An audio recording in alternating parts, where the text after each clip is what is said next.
Today is Friday, so my co-host is Behnam Ben Talibou. He's a senior fellow at Foundation for Defense of Democracies, where he focuses on Iranian security and political issues. And Behnam is an expert on the militias, Iranian strategy, and so much more. Behnam, happy Friday. Happy Friday. Good to be back with you. Greetings, listeners. Yes, Behnam, always great. I look forward to my Fridays. Let's get at it. We have talk of regime change in Israel by an American senator. Okay.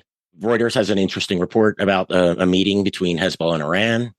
Houthi attacks continue. The Houthis also made an interesting claim that they could target ships beyond the area, the Red Sea, Bab el-Mandeb Strait, and the Gulf of Aden. The Iraqi militias have remained silent. And then we'll quickly go over what's going on with the pier and U.S. airdrops for humanitarian aid into Gaza. Behnam, let's start with regime change discussions. Senator Chuck Schumer from New York made absolutely astounding comments on Israel. He said the only option towards a two-state solution is to oust Israeli Prime Minister Benjamin Netanyahu.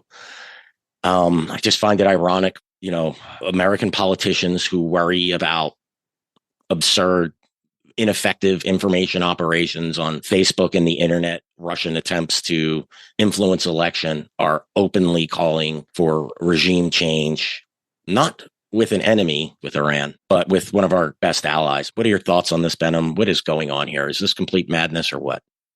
Yeah, holy cow. If you're in Tehran, you got to be sitting and smiling because you got U.S. senators more willing to talk about regime change in Israel than in regime change in Iran.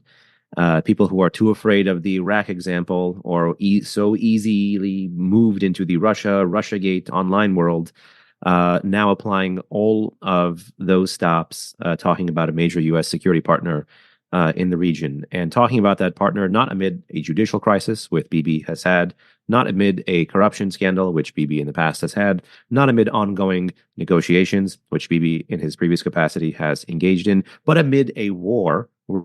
At the helm in Jerusalem is a unity government, not just Bibi and not just people to his right. It doesn't look good for the United States of America. And it just reminds me of this line that, particularly when I get to speak to government folks, I'm often trying very hard to repackage and remind them of, because I think, step number one towards any good policy is do no harm, the Hippocratic Oath. You want to make sure you're doing more positive than negative on balance. And the line I remind them of is the Soleimani line from 2010 in Iraq that first got published and translated 2013 in Syria, in a major profile of him by Dexter Filkins. And that line was, "We're not like the Americans. We don't abandon our friends." And you don't want to add Bibi Netanyahu to a line of people that, begins with the Shah, has Mubarak in the middle, and Bibi Netanyahu at the end. Not a worthwhile impression for us to be sending. There's a whole domestic politics element to this as well. There's demographic and geographic changes within the Democratic Party. There's an electoral strategy here.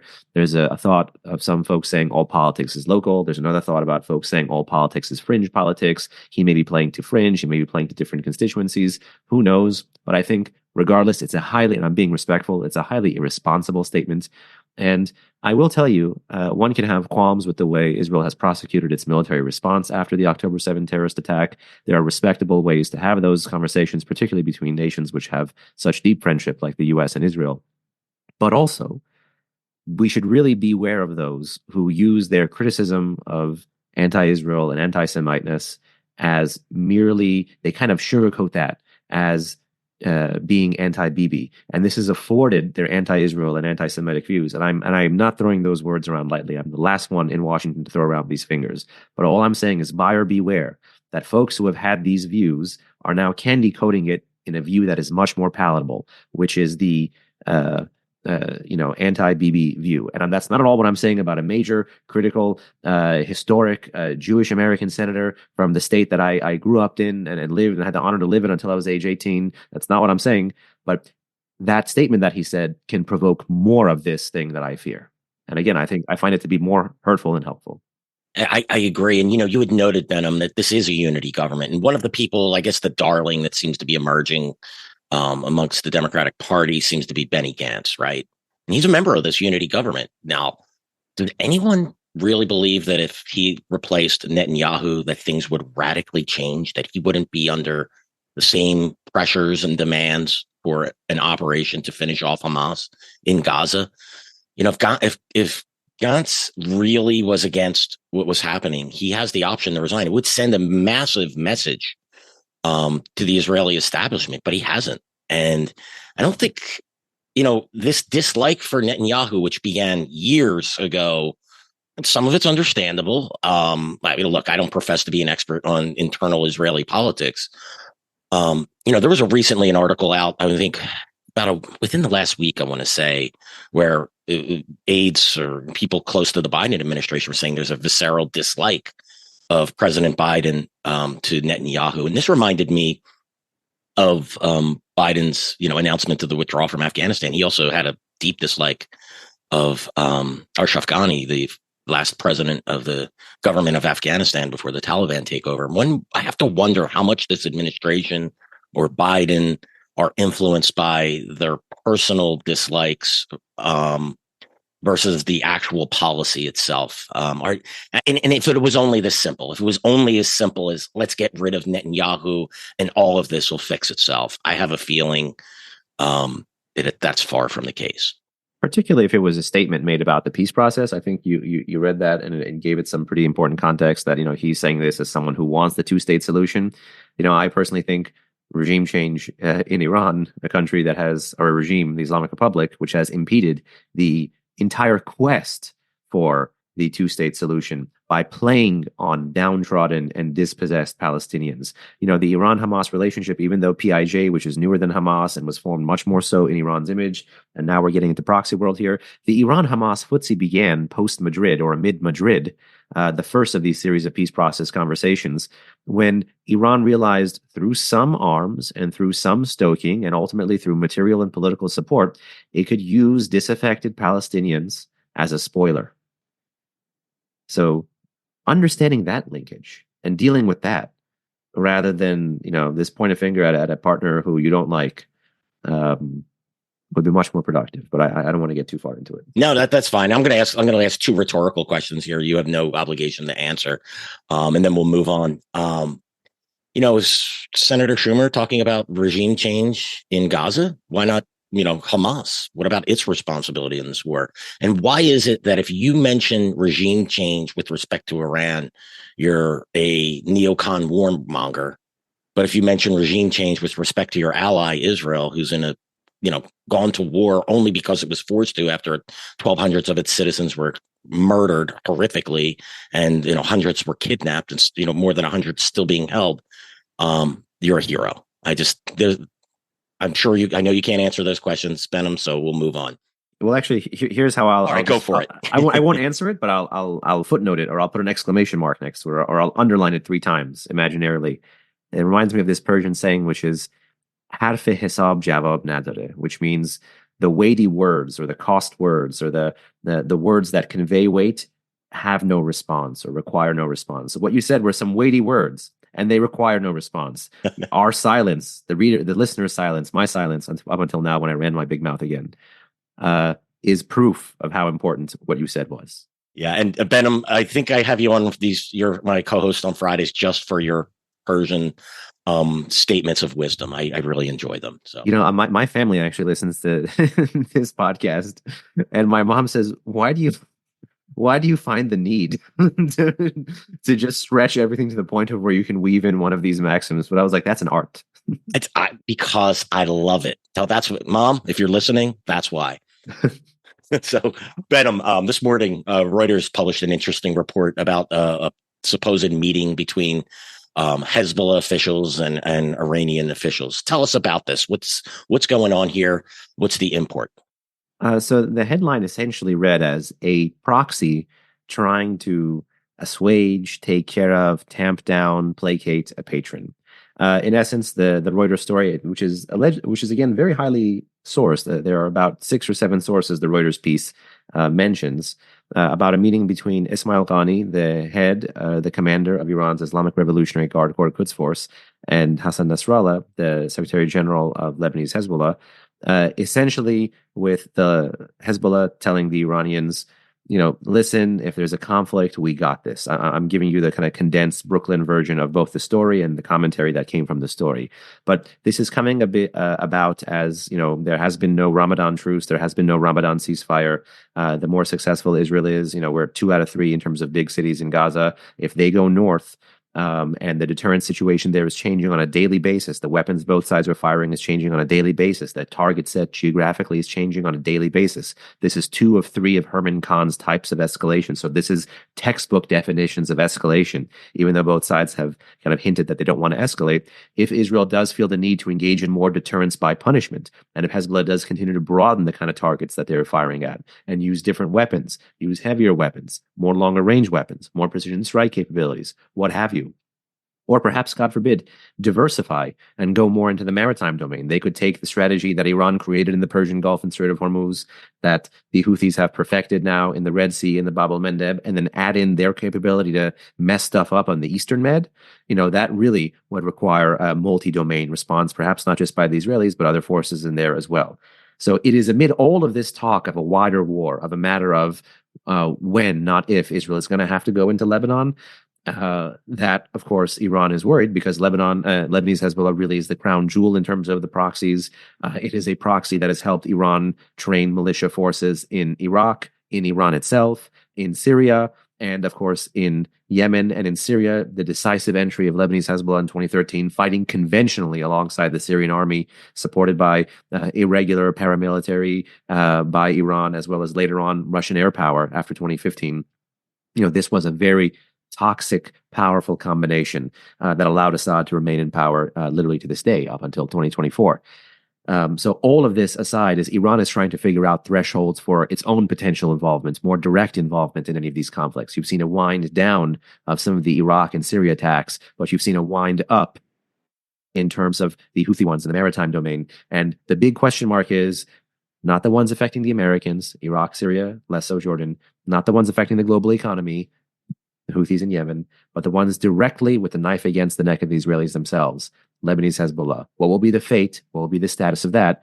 Particularly as you hear more and more and more kind of legal discussions coming from Israel about Resolution 1701, about the lack of Lebanese state enforcement, about the lack of international community enforcement, about the lack of UNSC enforcement, about the lack of American enforcement, and perhaps most importantly, as a force that some have floated in the past as a potential counter to Hezbollah, about the lack of Lebanese armed forces enforcement of 1701. In the absence of all of that, and with a threat like Hamas bogging Israel down like we see post-October 7, imagine what a threat like Hezbollah could be and would be doing. And then you put the cherry on top of that sundae, the domestic situation in Israel, the economic contraction, the dislocation, the downgrading of the credit rating, the having 300,000 to 360,000 plus permanently mobilized, the 80,000 plus from the north internally displaced. What will it take to get back to normalcy? Perhaps some hope through deterrence by punishment, perhaps defanging Hezbollah, perhaps moving them back.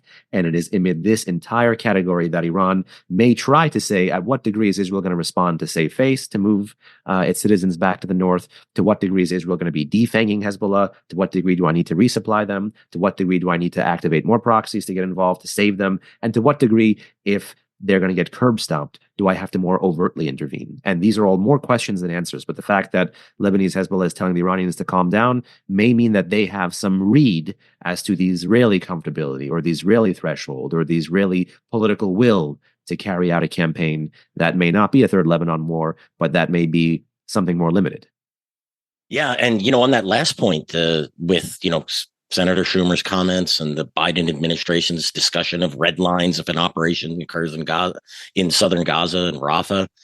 If I'm the Hezbollah, I think I'd feel pretty confident to assure the Iranians at this point. One quick point, you had mentioned, what else could Hezbollah do, and the underwater drones that the Houthis have been attempting to deploy, and by the way, which the Ukrainians are very effectively deploying against the Russian fleet in the Black Sea. A lot of problems in that war for the Ukrainians, but that has been one striking area of success. That is something that really worries me. If the Hezbollah feels that it's losing in one area, maybe it could bolster in others. And, there's this big fat thing that's being built off the coast of Gaza, will start being built within the next months. We'll get to that. The humanitarian aid here are we going to be prepared to defend that? I'm not saying that that's what Hezbollah is talking about here. But as you were talking about this, what are the options for Hezbollah? That one really came to mind. If Hezbollah got into the business of maritime targets, just look at how effective that has been with the Houthis. And I think that's a great segue for us to move to the Houthis, who are continuing their attacks near daily. Anti-ship ballistic missiles, anti-ship cruise missiles. They sunk a ship within the last week or two. Just a continual. The updates from U.S. Central Command or CENTCOM are daily, and the U.S. is destroying. So, Behnam, I have one question on that. Do we have a gauge on how many anti-ship and anti-ballistic and cruise missiles that the Houthis possess? Do we have any idea? Because I'm reading daily press briefings, and they're saying we destroyed 9 today and 18 yesterday and 4 the day prior, and it starts adding up. And we've had to have taken out hundreds of targets combined, and yet the Houthis are still launching near daily attacks. I could do a back of the envelope calculation for you, and this is not a Persian maxim or technical term here, but it's a blank ton. And no one has the right answer. No one has the right answer. Even on the things that we have precise numbers for, we being US, but I mean also in this instance, USG has precise numbers for, they've been very reticent to share some of these numbers.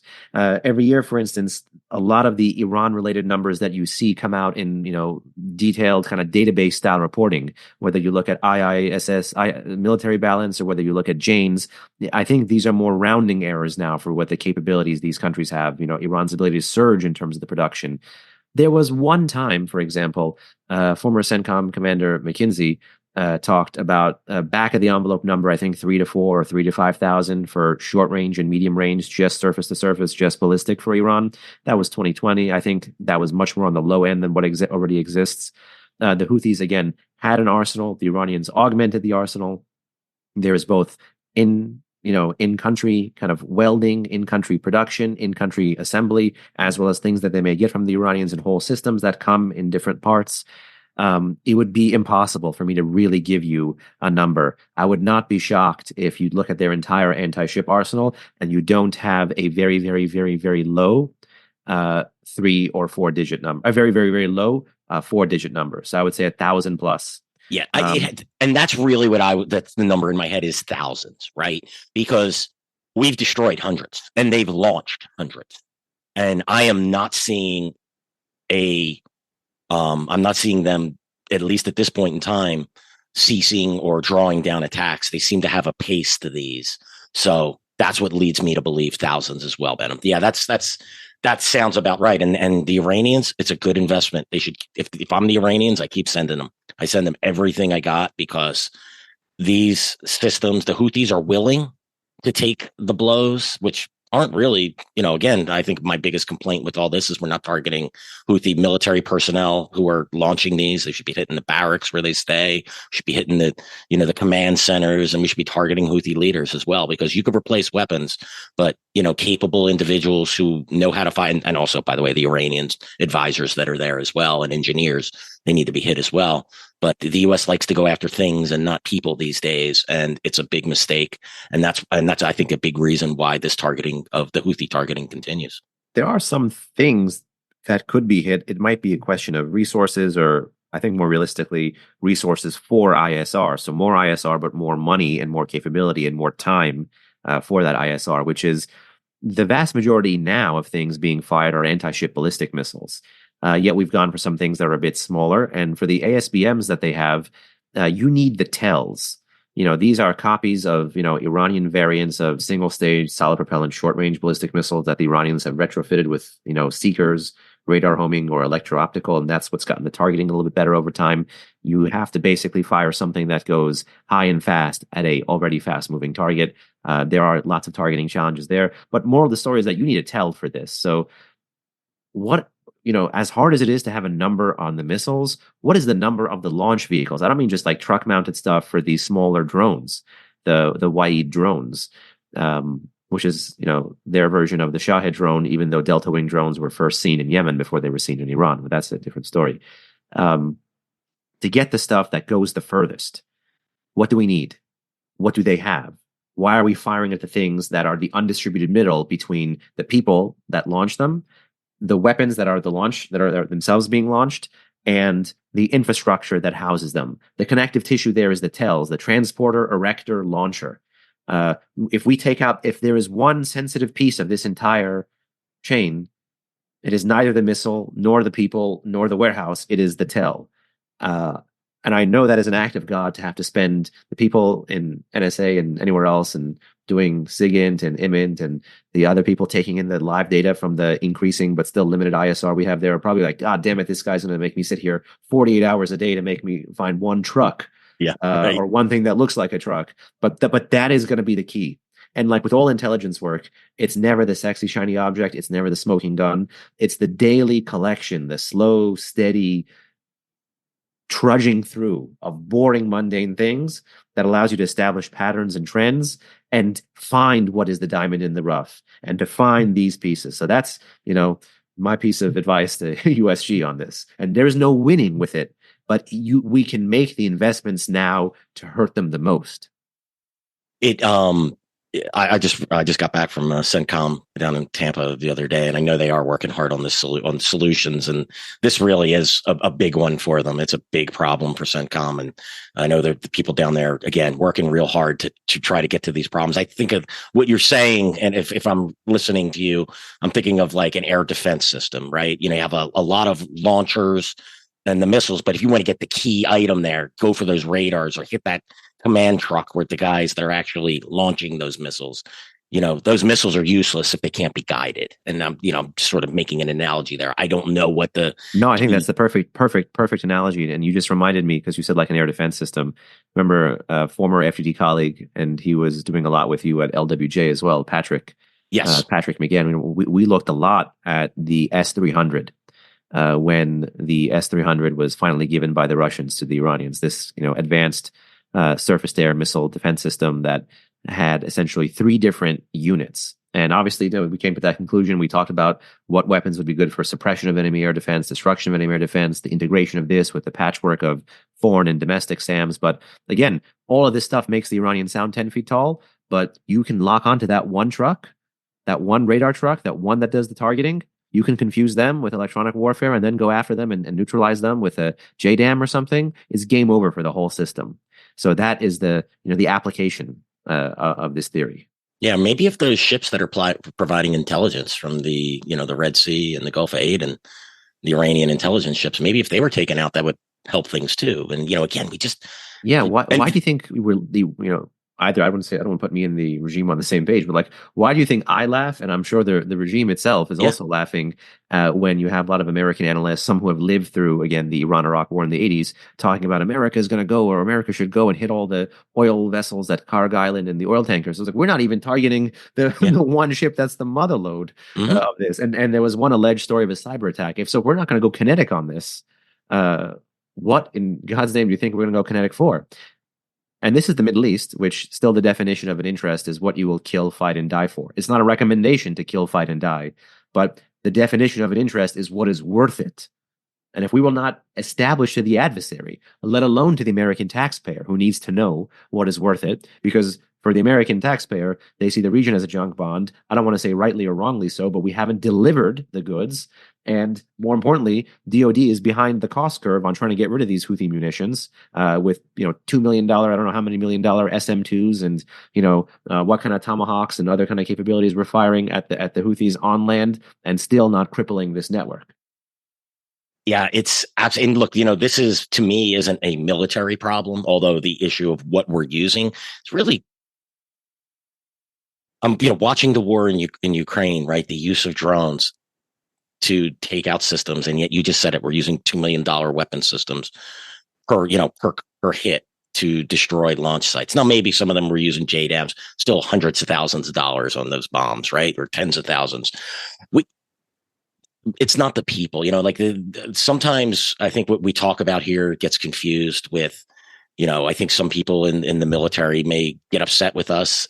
Look, if the administration would take the gloves off, they can achieve their mission. They'd also have to make sure to get them better tools, right? I think we are behind in, using drones as opposed to, less or more expensive weapon systems. But neither here nor there. If we went after the right things, if we were given the green light, I know the military can execute that. And that's got to be a frustrating. It's frustrating for us sitting here on the outside.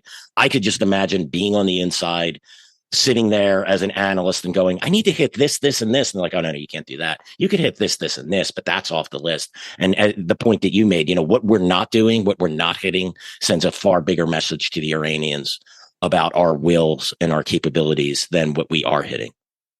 Amen. Another interesting story came out. The Houthis recently said that they can target ships beyond the Red Sea and the Gulf of Aden, and obviously the Bab el-Mandeb Strait, which connects the two. Tell us a little bit about this. Are the Houthis blowing smoke here, or is this a credible threat?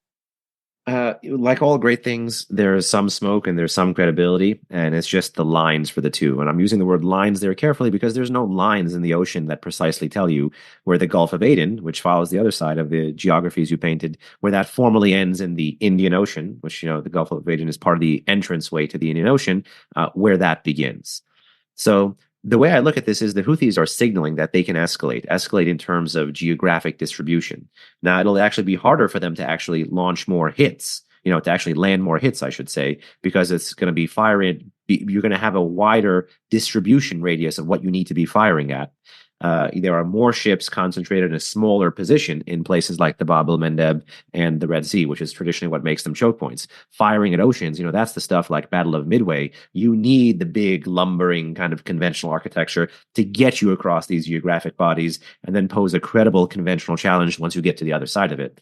I think the Houthis can certainly project power in terms of harassment power. Minimum 650 kilometers for some of the stated ranges of these anti-ship ballistic missiles. The anti-ship cruise ones, they'll be maxing out 250, 300. There are Iranian claims from a few years ago of having taken the progenitor for the anti-ship missile that they ended up giving the Houthis. The Iranian one is the Kharij Fars, later on the Hormuz 1, Hormuz 2.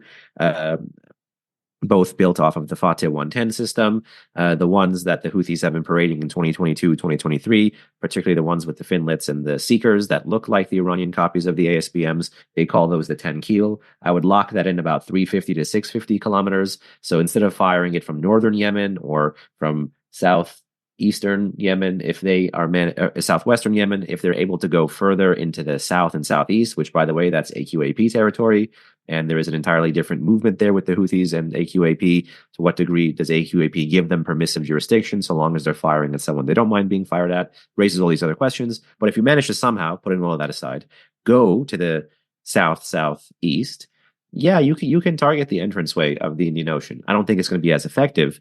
But again, this is Houthi signaling. And I think there's at least 4 phases of the Houthi campaign here related to October 7. Phase 1 was the clearest phase, which, if you ask me, this is what I think they were going to be most comfortable with. But the Israelis were so successful at sealing off their territory, probably with PAC-2, Arrow 3, F-35, F-16, and who knows what else, other kind of expensive fighters or expensive, air and missile defenses. They prevented the Houthis from landing MRBMs, LACMs, and one-way attack drones. Then the Houthis shifted to the major maritime campaign in the Red Sea and Bab el-Mandeb. And then there was that footnote. So it was the third one, which I still have some disagreements with, over the capabilities the Houthis may have, whether they're targeting the terminals or formally cutting the cables. The Red Sea is much, much, much deeper than the Persian Gulf. So it can't be something the Iranians gave them one-to-one. But these really are state-level capabilities, cutting these internet wires. That's phase 3. Phase 4 is broadening the geographic distribution beyond the bodies of water that immediately touch Yemen. So this is the Houthis continuing to dangle the prospect of a growing threat so long as they don't get what they want. And what they want is that ceasefire. And even if you give them that ceasefire, there is a chance the Houthis will turn this off. But what you have vindicated for the acts of resistance is that they can turn it on whenever they want. And there is no Saudi campaign to defang them. And I don't know if friends and listeners got to watch or listen to, I think several weeks back now, perhaps in early February or late January, there was a Yemen hearing on the Hill.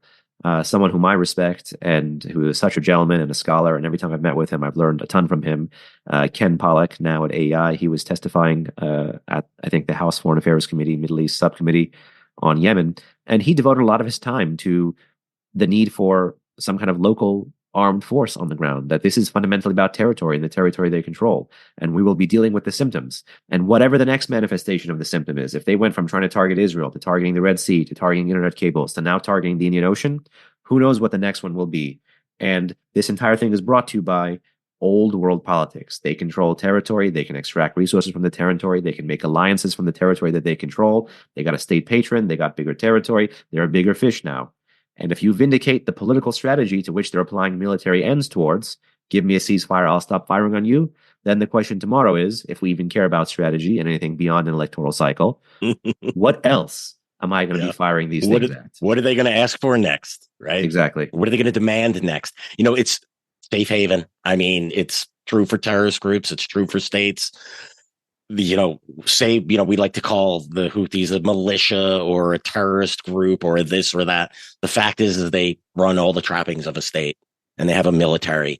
One quick point on the capabilities. Look, it seems to me they have the weapons systems. The hardest part about hunting ships in the ocean is I don't think people really understand the vast distances. And this is by no means a naval warfare expert, but I do know this. Aircraft carrier groups can evade satellites if they know how they're operating, right? So we can hide from the Russian, our fleets can hide from the Russians can hide from us. It's more and more difficult the more and more satellites get up there. I don't know what capabilities the Yemenis, right? That's why that ship that's plying the Red Sea and the Gulf of Aden, the intelligence ship that's providing targeting information. Would they get that from the Iranians? If they could get support like that, but even then, the distances are so vast. I think it would be difficult, but not impossible. But as you said, Behnam, they are signaling. They're issuing that threat for a reason. And I'm going to tell you what, we should take them seriously after what we've witnessed for the last 2 months. There is no reason we shouldn't take the Houthis seriously about any threat they issue at this point in time, because clearly they have the equipment to do it to some degree, and more, they have the support of Iran, and most importantly, they have the will to do it. We have all the equipment in the world, and we just don't seem to have the will to take the fight to the Houthis the way it needs to be. And again, not a military problem. If you're in a warship in the Gulf of Aden or the Red Sea, and listen to this, I'm not pointing the finger at you. It's the political leadership does not have the will to go after the Houthis as needs to be done in order. And I agree. There needs to be a ground component to this. Controlling territory matters. It's key. It's why. How did Hamas conduct its attack on Israel? Permissive jurisdiction. They had the whole strip. People because they had a safe haven and all the trappings of a state, and they had sponsorship from Iran and from other from other terrorist groups. And that's you touch the connective tissue between state-state relations, state non-state relations, mid-power terrorist group, great power ties, because it does come down to territory. And I'm not going to go academic and stress the importance of realism here, but this is one reason why realism is still applicable as an international relations model, because it cares so much about territory. And you go to these academic conferences, and you go to these DC think tanks, and people mock you for realism, or you're talking about territory. What are you, some like duke from the medieval period? Yeah. You're trying to extend your principality. This is the 21st century, Behnam. Get with it. No, this old school is best. We could win wars in cyber. We could win wars in economic wars. How's that working out for us? Yeah. The shoeless guy just, beat us. And not right. Shoeless as in mock your enemy, but because that is also a problem we have, mocking, deriding, belittling, removing of agency of the adversary. These are all, warfare is as much art, and within art, there is discipline and respect. We cannot forget about that component. I know you listeners are tired of hearing me, use Afghanistan as an analogy here, but they didn't just beat us. They didn't beat us military. They didn't beat us on the ground military, although they did beat our proxy there, essentially the Afghan military, right? Or our ally there militarily. Yes, that happened. They beat us politically. They beat us at the negotiating table. They used all of our tools, all of the things that we value, peace talks and negotiations and incentives. And they turned the table on us and used it to get us to leave the country in order to implement their military solution. And people still refuse to recognize this. And some of the same things are happening. I know we said we didn't want to discuss this, and we don't. I'm just going to mention it. We're essentially at war with Iran and its proxies throughout the Middle East. And this administration just frees up $10 billion of cash for the Iranians to access. I mean, of course we're going to lose this war. If this is how we fight, they're, as you said, the Iranians are laughing at us, and they should laugh at us, because why should they take us seriously if we don't act seriously? And this is not to make them, both the Iranians, sound like Bismarck or Kissinger or Clausewitz or Sun Tzu, or to make Rambo 3, the Afghan one, that everybody in a terrorist safe haven is some kind of glorified, you know, fighter and whatever. But your comment there about fleshing out they didn't beat us militarily, they beat us politically. This is the gaping hole in our strategy, because even before we get to resolve and will and interest, and we have obviously the balance of capability in all of these conflicts essentially on our side, it's how we deploy it. It's what we choose to use, what we choose to restrain, the time we choose to invest in it, the resources we choose to invest in a certain capability, the attention we pay to a certain area. These are all political things. And my problem with the Middle East is that we don't have a political strategy. Sometimes people say, Behnam, you're blank footing around the region. You keep talking about diplomacy. I don't mean diplomacy as in terms of like you need to sit down and reward them like the Biden administration just did. I mean, we need to be mature diplomats about this. And what that means is, again, you don't need to sit down and talk to everybody all the time and think that's going to solve everything. But we need to take a measure and also know what we care about and put those military resources towards what we care about. We can't prioritize for the American taxpayer, let alone for the adversary, what we want, what we care about. Look at the continuing resolution drama. Look at how we choose to fight partners who are fighting conflicts that we are interested in, whether that's Ukraine, Israel, or anywhere else around the world. This is a political deficit we have. We have a political shortcoming. That's one.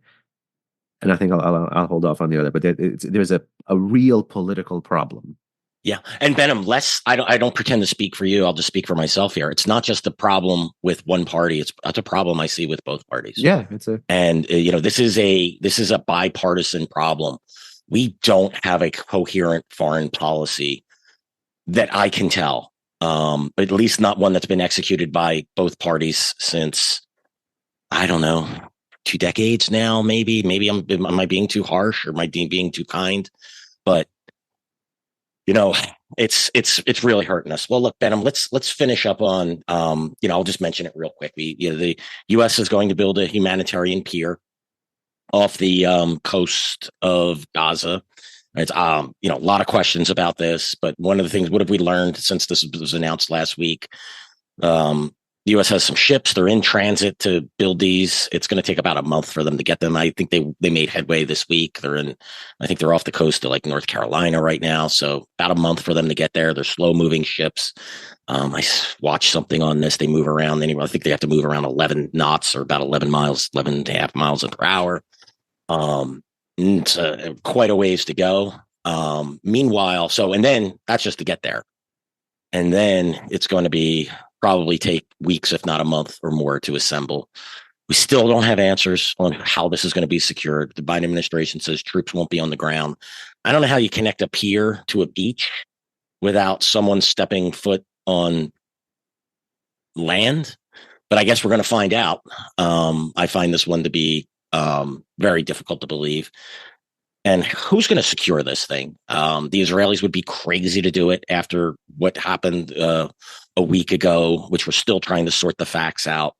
There's no win for the Israelis there. There's no win for the U.S. here, because there's still the U.S. As long as the U.S. is arming Iran, the pro-Hamas crowd, and I'm going to call them that. Look, if you say anything remotely critical or question anything remotely critical about U.S. or Ukrainian policy, you're pro-Putin and pro-Russia. So I'm going to call those who criticize, who are going to say, the Israelis are the problem here. Let's just call them pro-Hamas. All right, maybe I'm wrong here, but that's just me venting a little bit. I need to know. We need to know how this is going to be secured and how aid is going to get across and who it's going to go to. But I got to tell you, the Israelis are insane for even allowing the prospect of feeding your enemies while you're at war. And the reality is the Israelis are at war with Hamas, which runs Gaza. And that's just the reality of the situation. People will say, no, the Palestinian people have nothing to do with this. Civilian populations get caught in the middle of wars all the time. There you go. I'm a Neanderthal. I said it. But Behnam, after my inflammatory remarks here, any thoughts on what's going on here? Does this even seem sustainable to you? Do you think? Oh, and now one other thing: the U.S. has now conducted 11 airdrops, and here's the numbers. This just came in this morning from CENTCOM issued a press release. In those 11 airdrops, 35,700 U.S. meals ready to eat, and 31,800 bottles of water. I don't even know why is that even attempting that? They're not, there's 2 million people, so that's that 2 million people live in Gaza. All of this seems very futile and wrongheaded to me. Listen, I haven't been following the Pure story as closely as you, but I will say this, a couple of quick points. One, on the humanitarian side, yeah, it certainly is odd and ahistorical, to put it mildly, that you would feed a population in the same jurisdiction that you're fighting a war in. But at the same time, this war is very different. There's the politics component to it. There's an optics component to it. The Israelis they're coming in at a D- on a good day on those fronts. I certainly think there is utility in trying to fight that optics fight and also do the right thing. Again, one wonders the standards to which after this conflict, any country, particularly the West, particularly America, is going to be held to.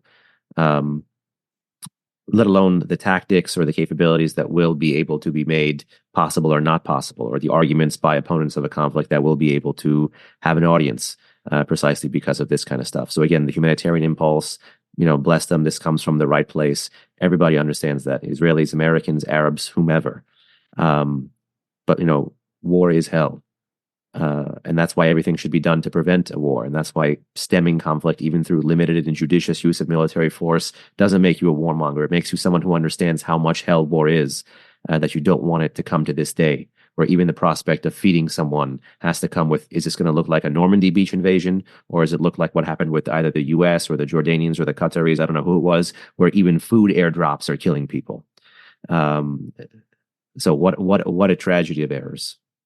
Yeah, absolutely. And one thing I don't think people understand, first of all, the people with the guns in any siege situation, which is essentially what Gaza is, are always going to get the food, the medicine, the gas, and the goodies first. So we know this is going to Hamas. The U.S. official even admitted as such and said, well, we can't do much, but it looks good. And I didn't see that. Yeah, well, he didn't say it looks good, but that's at the end of the day, that's what it's all about, right? And I'd be all for that. But the reality is the Israelis are never going to earn any goodwill from any of this. And this is why it's a mistake. Sometimes it just pays not to play. If I felt the Israelis would get 1 ounce of goodwill from this, I'd be all for it. But they're just going to be accused of something else. And if there is an incident where there's some type of riot and a lot of deaths due to it, the Israelis are going to be blamed for it. They're going to be blamed because they didn't allow aid, because of this, because they didn't secure it, because they didn't approve this. It will come back on them, and it will come back on the United States anyway. That's just a game that the Israelis and we can't win. It's just the cards are all stacked against them. Yeah. The optics environment is, as you mentioned, stacked against them.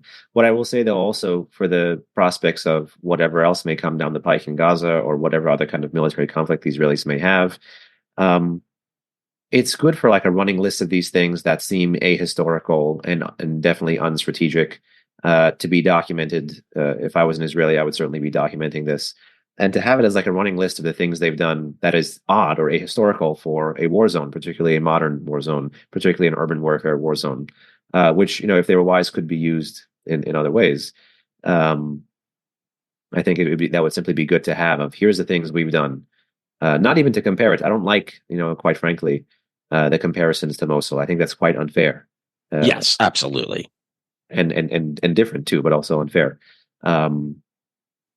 So I think having this, rather than have your partner, the Israelis have to denigrate their partner, the Americans, over humanitarian issues in a different urban warfare war zone, having this as a list of things that they've done and can point to while having and being forced to fight in a different urban warfare war zone could take off not just maybe some steam, and even if not that, can disarm the other side of a more nefarious argument. Because when you do step out and see how ahistorical this is, that allows us to, and perhaps we can end on this, go back to this Persian saying of they don't pass out sweets during wartime. Well, clearly they must pass out ready-to-eat meals during wartime. Which, by the way, will have sweets in them. I can tell you that from firsthand experience. Yeah, Behnam, it's excellent points. If I felt it, look, I mean, I recently saw someone at a protest. I can't remember if it was here in the United States or elsewhere, but the poster literally said, "Rape is resistance." Oh my You're gosh. never going to convince people. I hope to God that was not in America, but that's bad to hear anywhere. Right. I mean, you can't appeal to people that have viewpoints like that. There's just nothing you can do to get them on your side. And frankly, that type of viewpoint is far too prevalent here. But there are ways to stop own goals, that both America and Israel's diplomatic strategy with the Egyptians and the Jordanians has to be better. We can't have let them gone to be this unhelpful. We can't have let them to weaponize every argument against any kind of Israeli military operation in Gaza. We can't have let them gone that far. And the way you do that is to not give your adversary ground to stand on and to talk about these things. Because again, those guys aren't supposed to be our adversaries. Egypt and Jordan get tons of U.S. military aid.